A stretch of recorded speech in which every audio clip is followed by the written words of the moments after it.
Hola, buenas chavales. Vamos a continuar con el repaso de química orgánica y vamos a empezar a hacer la relación de los ejercicios de EBAU, de clase, pero desde el principio, ¿vale? Porque nos quedan unos poquitos por hacer. Bueno, el primero nos dice que nombremos los siguientes alcoholes, ¿vale? Y que indiquemos cuáles son las características del grupo funcional que hace que tenga altas temperaturas de ebullición. Os pueden preguntar temperatura de ebullición o temperatura de fusión, ¿vale? Entonces voy a dibujar los dos compuestos. El primero de ellos es un alcohol que tiene un alcohol terciario, ¿vale? Porque el carbono que soporta el grupo alcohol no tiene hidrógeno, ¿vale? Y el segundo de los compuestos es también un alcohol, pero que como característica fundamental tiene que tiene dos grupos alcohol, ¿vale? Tiene uno en posición aquí al principio de la cadena y otro un poquito más adelante en el carbono número 2, ¿vale? Entonces vamos a numerar los carbonos y así los nombramos, ¿vale? En este compuesto daría igual empezar por la izquierda que por la derecha. Lo numeramos por aquí, por ejemplo, 1, 2 y ese sería el carbono 3, ¿no? Con lo cual este compuesto sería el 2, aquí hay un metil, ¿no? En posición 2, 2 metil, recordad que siempre hay que separar los números y las letras con guiones, y luego si la cadena tiene 3 carbonos, pues sería prop. Los enlaces son simples, propan, y como en posición número 2 tengo un alcohol, pues propan 2 ol, ¿de acuerdo? Tengo que indicar en la posición en la que está el alcohol, ¿vale? 2 metil, propan, 2 ol, porque también lo podría tener aquí en posición número 1, ¿vale? Si no lo digo no puedo saber dónde está a priori. Bien, sigo con el siguiente.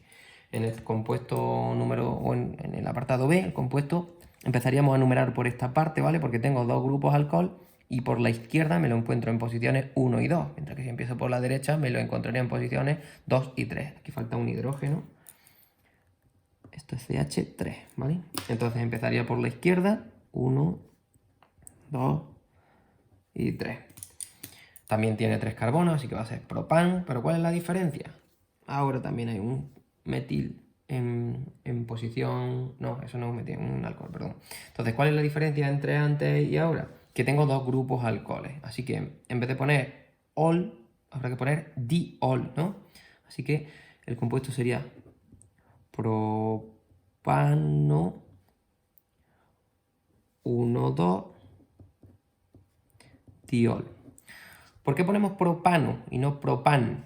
Porque acordaos que no se podía poner consonante, siempre tiene que ser consonante, vocal, consonante. Como ponemos diol, no podíamos poner propan 1, 2, diol. Era propano 1, 2, diol. ¿De acuerdo? Bueno, ¿cuál es la diferencia entre estos dos compuestos? Pues ya digo, esta tiene una cadena ramificada, esta cadena es lineal y aquí hay dos grupos alcohol. Bueno, ¿cuál es el grupo funcional que presenta este tipo de compuestos que hace que tengan unas altas temperaturas de fusión y de ebullición? Pues el grupo funcional es el grupo alcohol. Este de aquí es el grupo funcional, ¿vale?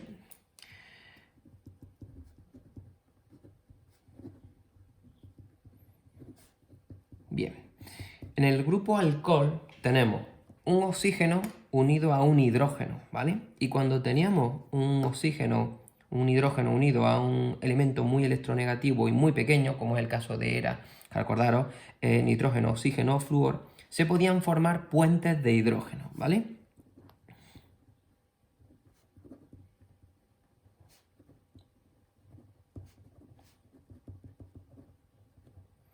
¿Y qué provoca que se puedan formar estos puentes de hidrógeno? Pues efectivamente que las temperaturas de ebullición sean anormalmente altas, ¿vale? Ese puente de hidrógeno hace que la temperatura de ebullición de estos compuestos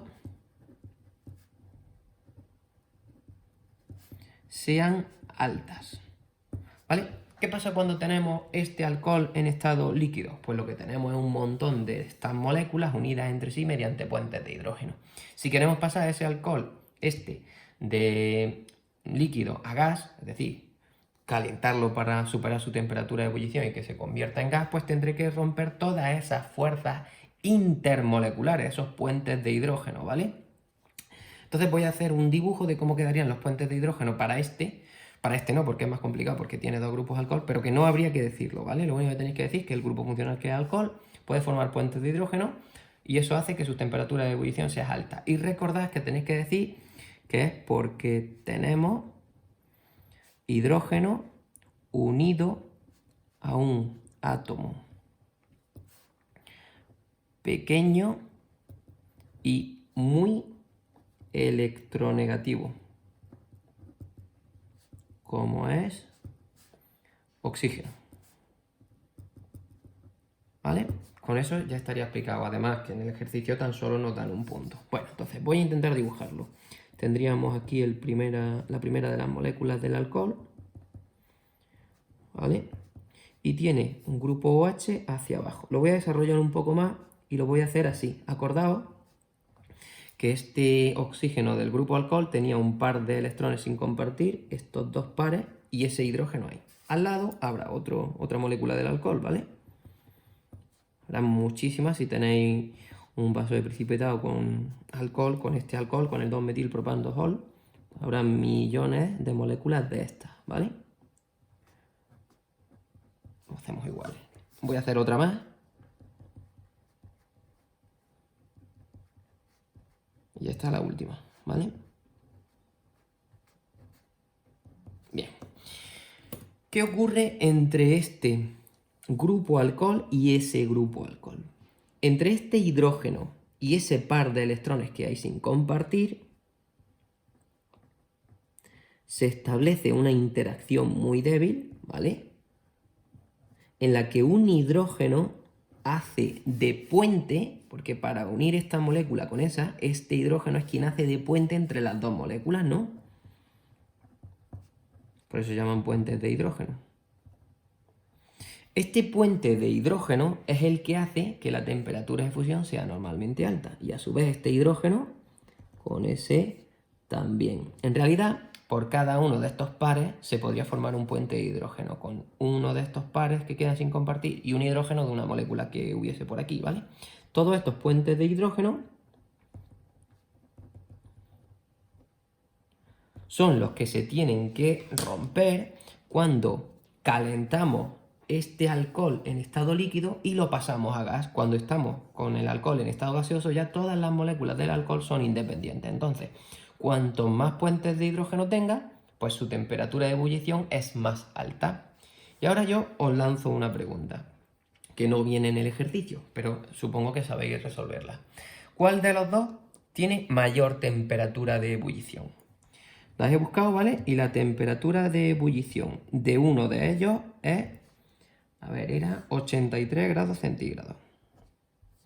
Mientras que el otro tiene una temperatura de ebullición de 207 grados centígrados. Mi pregunta es, ¿cuál de ellas corresponde a cada uno de ellos? Es muy fácil de responder. A ver si sois capaces de, pensando un poquito, relacionar todo lo que hemos explicado, esto que os acabo de recordar, para ver cuál tiene la temperatura de ebullición de 83 grados centígrados y cuál la tiene de 207, ¿vale? Bueno, a ver qué me contáis. Espero que os acordéis de esto. Recordad que las temperaturas de fusión y ebullición de las sustancias que podían formar puentes de hidrógeno eran más altas de lo que se debían de ser.